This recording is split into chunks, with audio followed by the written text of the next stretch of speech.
Hey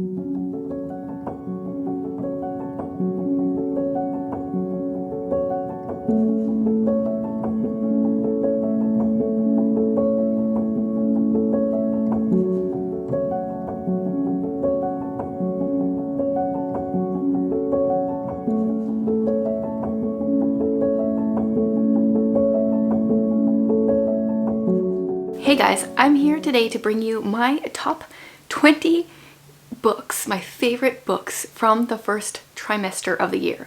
So I said back in my quarterly crisis video that I wanted to do kind of like my favorite books of the year 3 times a year, every 4 months, and it dawned on me that would be like a trimester, correct? I think so.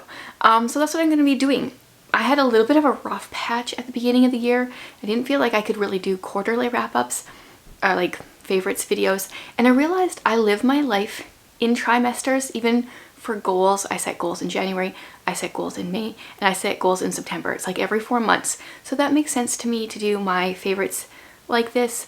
And I'm going to be doing a few other videos kind of every trimester here as well, and I think maybe even next year I might do my anticipated releases every trimester, or maybe that will stay quarterly. It'll definitely stay quarterly for the next rest of this year.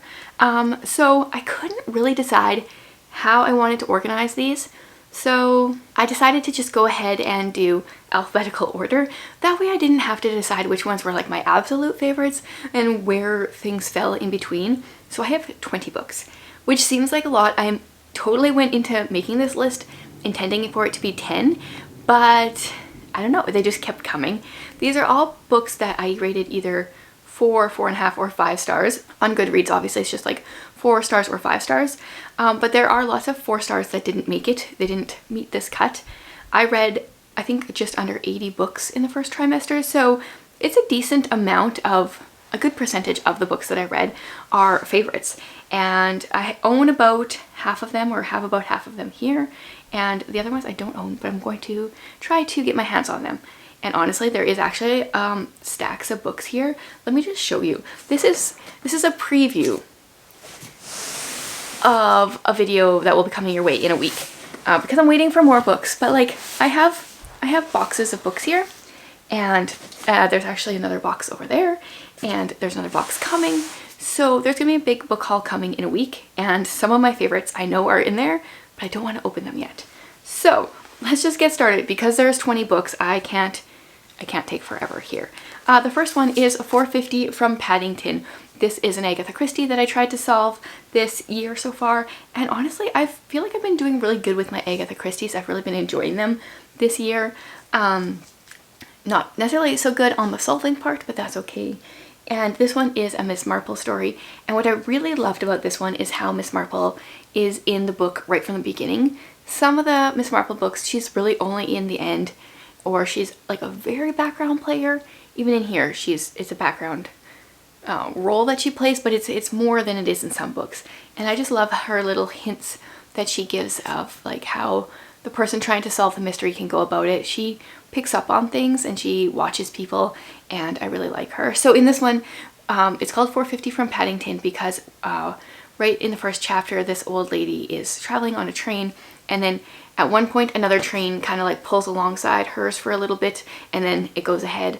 But for the little bit that it's even with her, she is pretty sure she sees someone murder someone else in that other train, and then it continues on, so she can't figure out any details. And she just happens to be going to Miss Marple's house and tells her of what she has seen, and Miss Marple of course digs into the mystery. I enjoyed this one so much. I'm probably going to be saying that for all of them, obviously, because they're on the list. Okay, the next one alphabetically is The Chemist by Stephenie Meyer. Now, I keep saying I'm never going to read Twilight, but honestly, I really enjoyed The Host by Stephenie Meyer, and now The Chemist. And like, Twilight is vampires, right? I think so. I don't think that would be my kind of thing, but I've really enjoyed the other books I've read by her that I'm tempted just for the writing. So in this one, our main character, and you're gonna know that I am so bad at names. So also this one, the main character is always going underneath a different name. It starts out, the very first sentence says, "Today's errand had become routine for the woman who was currently calling herself Chris Taylor." So her name is always changing. I forget what it actually is. Alex, I think. So she is on the run because she used to be a chemist for some kind of like government agency, and they want to kill her off. And her specialty was interrogating terrorists, and she was a chemist, obviously, so she used different chemical weapons to get the truth out of people, like a truth serum and all these like these pain things and all these different things that I don't understand. She, in the opening scenes, is still like, she's on the run. She's researching how to continue to stay on the run, and she has like all these different weapons like in her earrings and in her rings and all these different things, and it was really interesting to see. I don't know, that kind of stuff just fascinates me. This one was definitely more of a adult book than The Host, where The Host was like a YA book. I feel like there's some implied scenes in here for adult content, but I don't remember anything being, well, it obviously wasn't beyond my line, which is good. So I enjoyed that one. See, I enjoyed it. Okay, next up is a middle grade mystery, and we've got 2 of them on this list. This one is Cold-Blooded Myrtle. So this is the 3rd book in the Myrtle Hardcastle series, and I say this every time I talk about those books, but one of the things I really like is how the author has created footnotes throughout the book, so it kind of like expands on the story. It helps you to get some background, because I think this is kind of set around the 1900s, like right at the beginning there, maybe late 1800s, I don't remember exactly. And it helps give some of the background to the time period. There's also like kind of some witty stuff. And so in this one, Myrtle kind of, in her town every year, there is a shopkeeper that has a little miniature scene. And this year, as he's about to unveil his miniature scene at Christmas, he actually is found dead instead, and the killer is using the miniature scene to kind of tell a bit of a story slash who's going to be killed next and stuff. And I don't know, I'm really enjoying that series. Totally plan on continuing it. There's definitely a bit of a mystery theme so far in this first half, and actually maybe throughout a little bit. The next one is another Agatha Christie. This is Crooked House. This is, I think, I mean, I kind of solved last month's Agatha Christie. I think I didn't feel super confident, but I did say who I thought it was, and I was right. This one I solved, surprisingly, and I really enjoyed it still. Normally that would kind of bump it down, but I really enjoyed what she did with this one. So in this one, our main character is a man who met this lady once in Egypt. They've kind of had a bit of a fling, and he comes back to London, and she approaches him and tells him that her grandpa, I think it was, has died, and the whole family is under suspicion, and she needs help trying to figure out who did it. And it's interesting because it's very much like a locked room mystery. You know, the suspects are all members of this house, and I really liked that. I like that like solid line of, okay, these are our suspects, and I think Agatha Christie did a really good job of making everyone seem guilty and like everyone kind of having a bit of a motive, and I think this is going down as like one of my absolute favorites from her. And then another mystery, a middle grade one as well, is Dead Man in the Garden. So this is the 3rd book as well in the Aggie Morton series, and that one takes Agatha Christie and puts her as a young child, and I really like what the author has done because she has really stayed true to what I have read about Agatha Christie as a young child. First of all, she was homeschooled. Her mom didn't want to, I think, was it her mom? I don't know. Okay, I don't remember the details now, but one of her parents didn't want to send her to school. I think it was actually her father. And then her father died, and Aggie in our series is at the point where her father has just died shortly before the 1st book, and she's homeschooled, and she has this friend named Hector, and they keep stumbling across dead bodies. And I actually just got the very 1st book in the series in my last book haul, and I'm so excited about it because it's such a fun book to hold and see. The illustrations are really cool, and at the beginning of each book they have the different suspects and characters, little portraits of them, so you kind of have your suspect list right there, and I've just been enjoying that series as well. Can't wait to continue it. Okay, and then the next one, actually I feel like I haven't really maybe talked about this one enough. It should have probably gone on my quarterly crisis list for the book that surprised me, because I picked this one up thinking it would be a quick DNF. I thought for sure, you know, it's too popular right now. It's not going to be a book that I'm really going to enjoy. and I couldn't put it down. And that book is Finley Donovan is Killing It. Finley Donovan is Killing It. And in this one, so Finley Donovan is an author, and she is having lunch with her publicist or something agent, something of the sort, and she writes mystery books. And so some of the words that she was saying got misunderstood by somebody else that was sitting at a table next to her, and they thought that Finley was an assassin for hire because she was talking about like creating a clean murder or something like that. And so they misunderstood her, and they wanted to hire her to kill someone.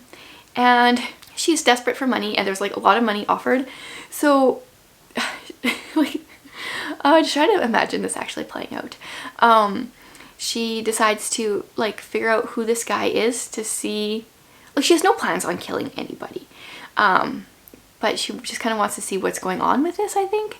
And things go down, and the story, I feel like it towed a few lines for me, but I thought it was going to go in some places that it didn't, and I appreciated that. And then it ended on such a cliffhanger that I have to read book 2 as soon as I can get my hands on it. So, well, it wasn't a 5-star book. Like, there was some flaws, there were some things I didn't like. It had my attention. I was laughing out loud through multiple parts, so I really enjoyed it.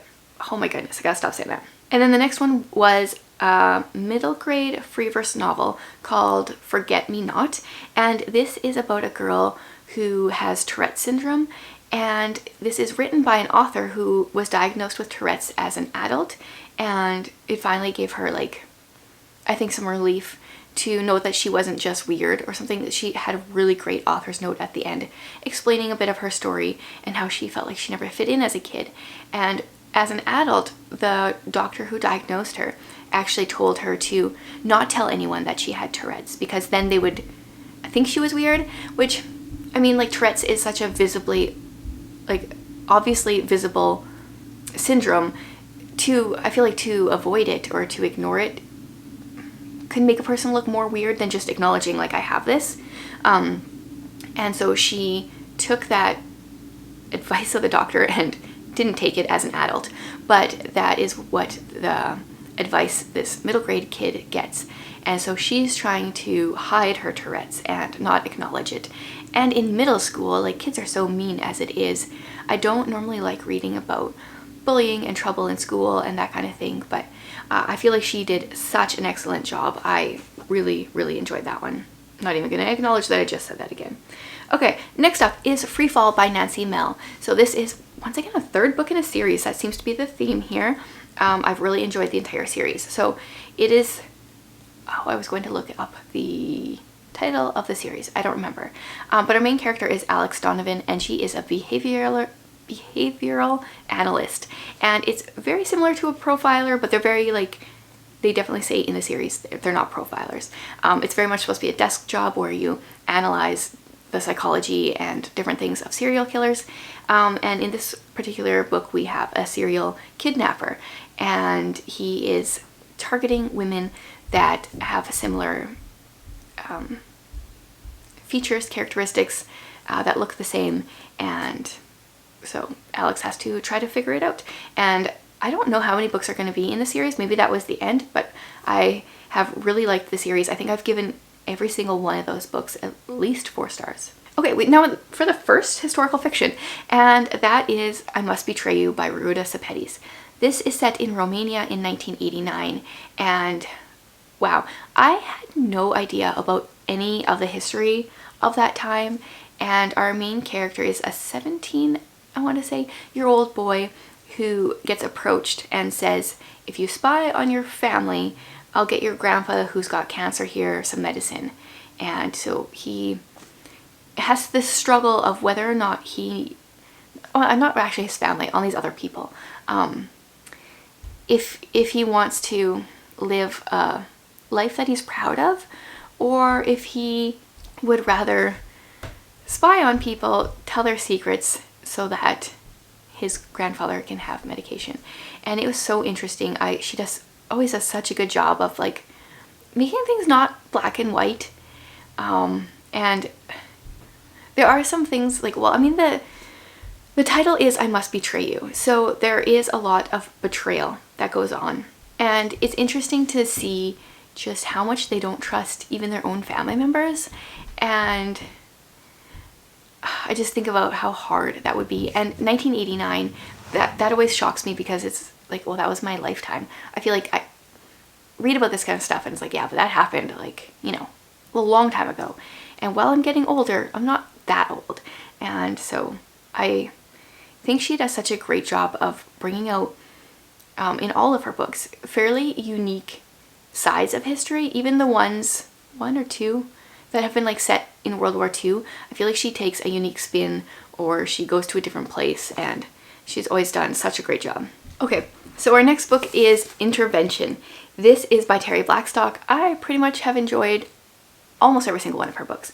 This is the first book in a trilogy, and our main character, Barbara, is trying to save her daughter who is addicted to drugs. She's hired an interventionist to fly out, pick up her daughter, and take her to like a rehab center.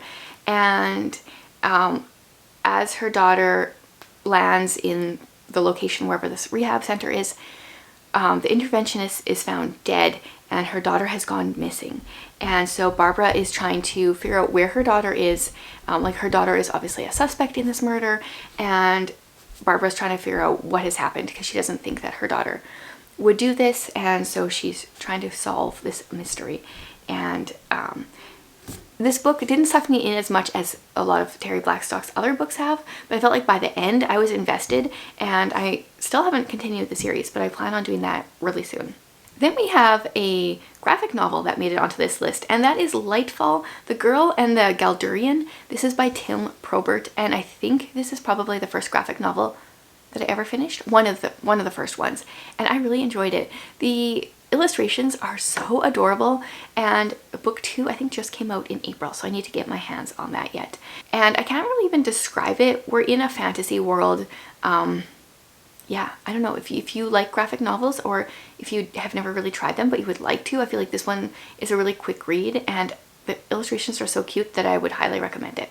Okay, now we've got like historical fiction mystery, and that is Maisie Dobbs. I just read this in April, so I was raving about it, and I gotta change my battery and then I'll rave about it some more. Okay, so we start out with Maisie Dobbs in 1929.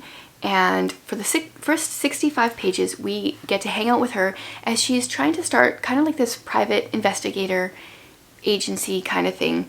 And then for about 150 pages, we are switching back to 13 or something like that, as she's like a 13-year-old, and she's getting her start as a maid in this house.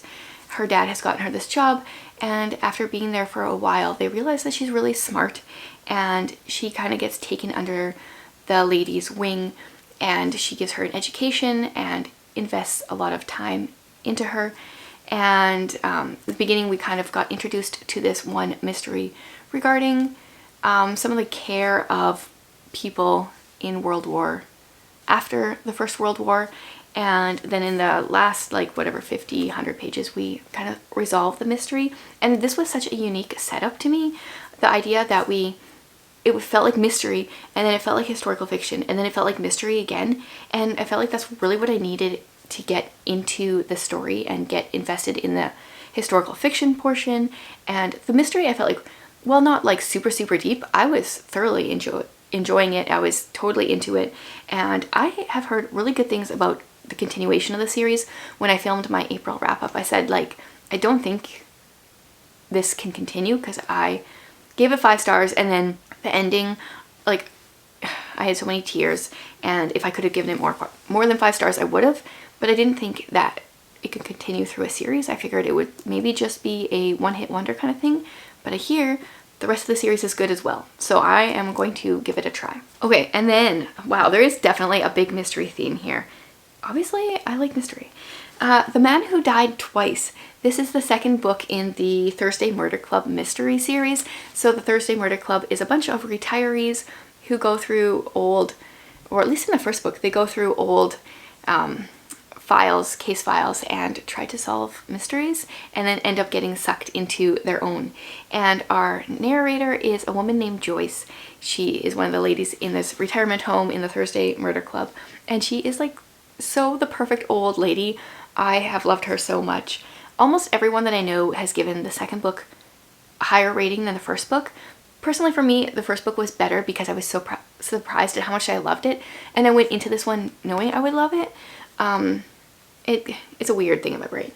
Yeah, so one of the things I really liked in this one is how much we got introduced to pop culture, and there was some of that in the first one, but in this one Joyce gets an Instagram account and she talks about the pictures that she puts up, and there is an actual Instagram account that has been created for Joyce that has the pictures that she talks about, and I love that. Yeah, so I don't know if Richard Osman plans on continuing the series. I hope so. I'm not sure how long his characters can last because, I mean, like, they're in a retirement village, but I hope they live forever and they just continue solving mysteries because I love the voice that he writes for Joyce, and this book is so fun. Okay, going in a completely different direction, I actually have a Jane Austen on here, and that is Persuasion. I believe I read this one in January, and I was sucked in. I was picking up Persuasion over more contemporary books that I was reading.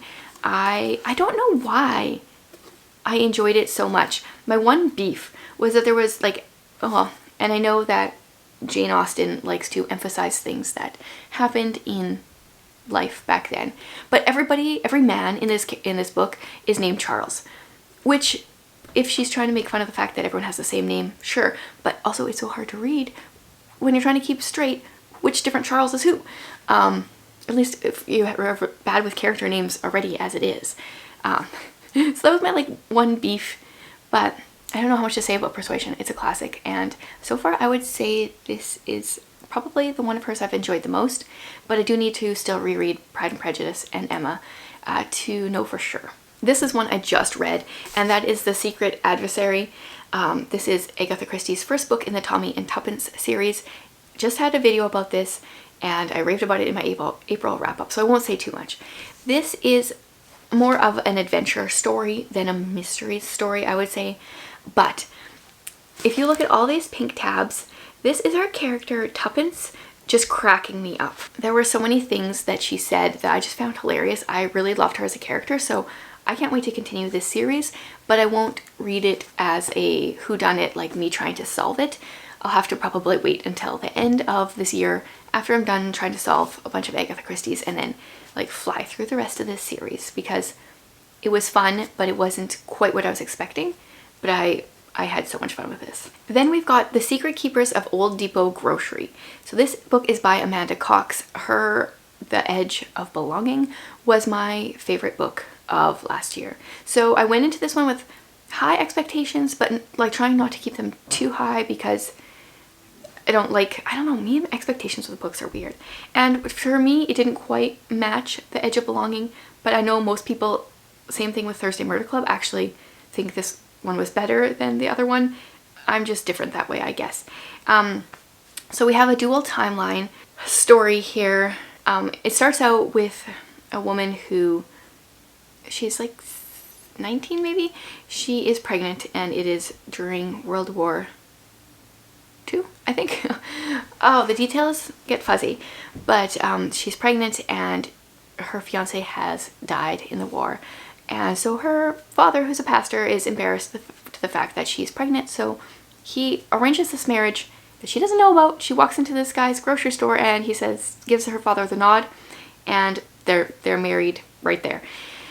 And so we follow her for the one timeline, and then we follow her granddaughter in the like present timeline, and you know, like there's things that interweave. I think my biggest problem with this book was there was a lot of family conflict, a lot of like awkward family tension that could have just been resolved by talking a little bit. Like there was some like huge secrets that were kept that could have just made things so much better if they weren't. And I get it, like that's kind of the point of the book.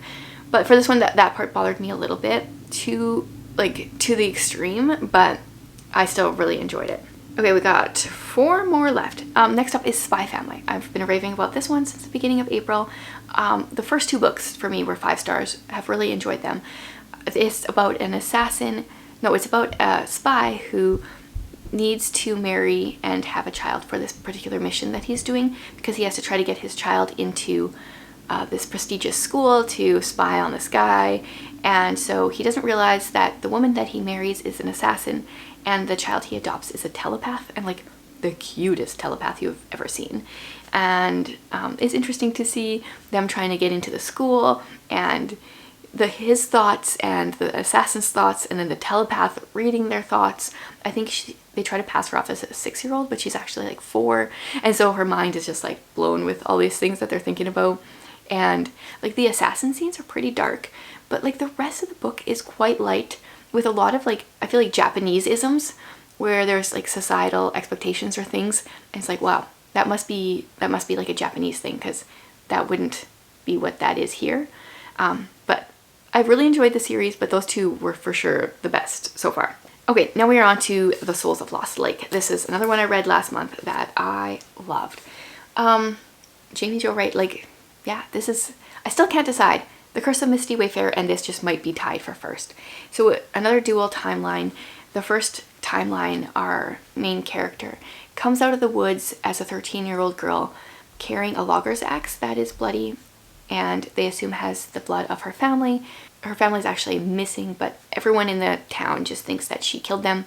And then she jumps forward to like, I think the age of 19, and that's our like past tense, and she's living in this town, still living in this town, where everyone thinks that she killed her family, even though everyone knows that she like physically couldn't have lifted that axe. Even as a 19-year-old, she couldn't have done it.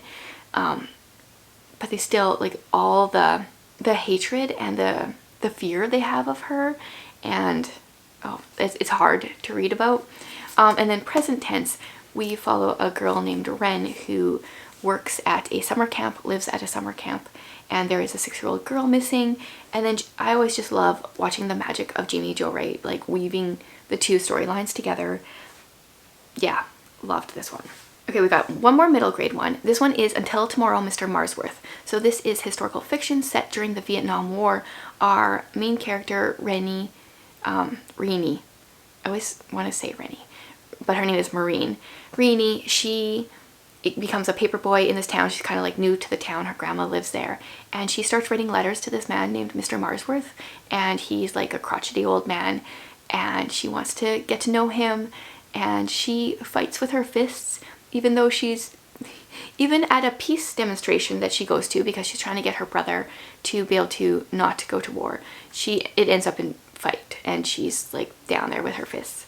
And it's really interesting to know, as someone that lives in Canada, like the Vietnam War is not something I know really anything about except through like middle grade books, honestly.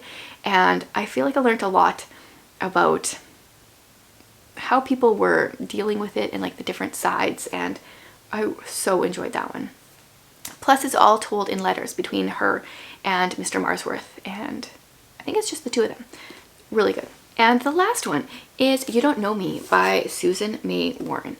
Okay, so I got this one from a Christian mystery box. Went into it thinking like cheesy Christian romance book, but I wanted to at least give it a try. And it turns out it is nothing like that.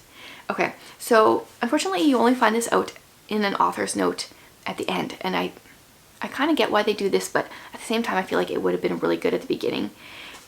So we start out by being with this woman on a plane, and she's talking to another lady, and the lady is just asking her where she's going and what she's doing there, kind of thing. And she talks about, and she you know, you can hear her thoughts or whatever. She talks about how she's going to say goodbye to her daughter, and her daughter's actually going into the witness protection program. And this is something that actually happened to Susan May Warren. She had this conversation with a lady on a plane one time, and this book came about. So we get this little goodbye to this daughter, and then the book starts out, I think like 20 years later, I want to say, like quite a bit later, and we're following the daughter as she's down the road, and her past is coming back to haunt her. The reason that she's in witness protection is coming back, and this book was so good. I would be curious to, this is a series, a Deep Haven novel, so I think like all the books are set in this town of Deep Haven, and this has made me interested in picking up more Susan May Warren, because oddly, this book is fiction / romance, but I really struggle with this because this is obviously a publisher putting this on there, and she's married in the book, but like honestly her and her husband are struggling because she's keeping these major secrets. He doesn't know that she's been in witness protection for all these years, and when he does find out, like, that's got to be hard. Like very, very, very little romance actually happening in this book, so I struggle with the placement of where the publisher has put this, but oh well. Okay, that's long enough. I gotta stop talking. That is a look into my 20 favorite books of the first trimester. Those were a lot of good ones. There was a lot of duds, but it's really exciting to see all those good ones. So let me know some of your favorites from the first 4 months of the year, and I'll chat with you guys soon.